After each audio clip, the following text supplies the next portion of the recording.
Let's talk about why you're still bleeding in menopause.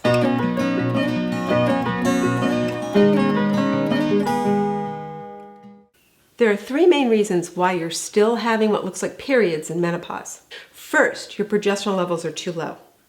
Progesterone is the hormone that stabilizes the lining of your uterus. Most prescribed HRT, hormone replacement therapy, includes estrogen that tends to build up your uterus lining, which must be shed.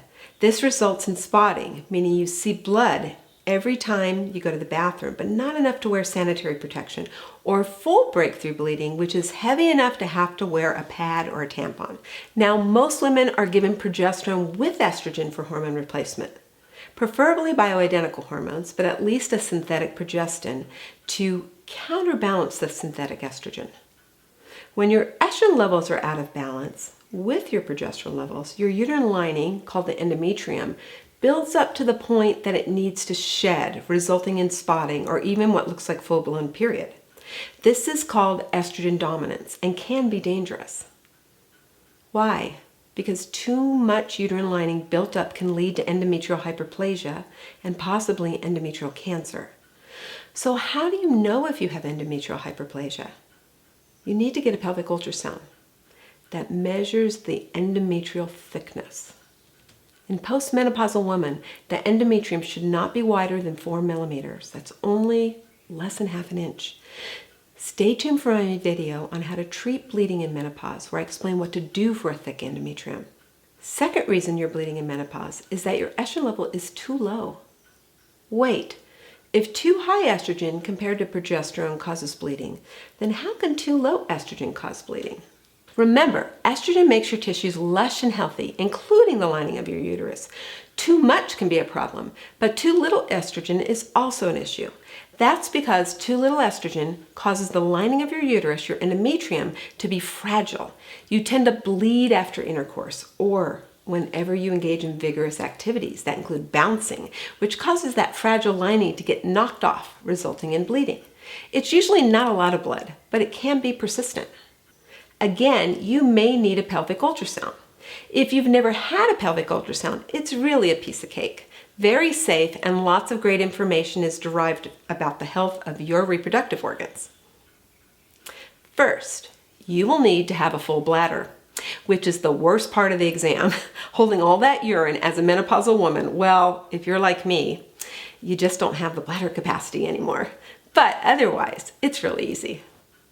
The technician will ask you to remove your clothing from the waist down and provide you with a drape or a gown.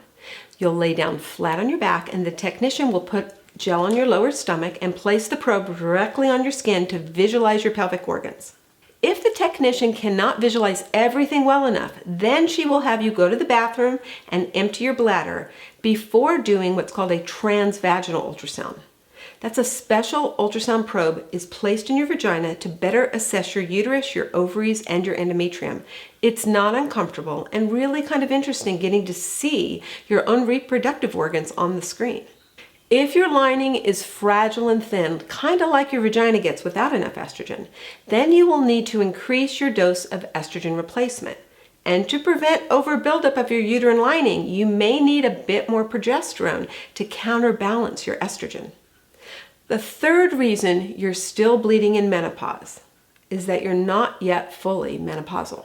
Yes, it's normal to bleed on and off during the first couple of years after your FSH, your follicle stimulating hormone, rises to menopausal levels. And FSH is measured by taking your blood.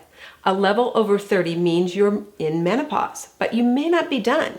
Even if you're not taking hormone replacement therapy, your hormones are all over the place. Your adrenals are still making enough DHEA to be converted to estrogen, and your fat cells store estrogen. So your uterine lining can still build up and shed randomly.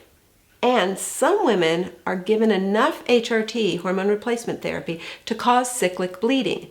Not truly a period per se, as you're no longer ovulating, but regular scheduled breakthrough bleeding, which can be a good thing if your uterine lining needs to shed. It's really an individual choice whether you want to continue to have periods after menopause.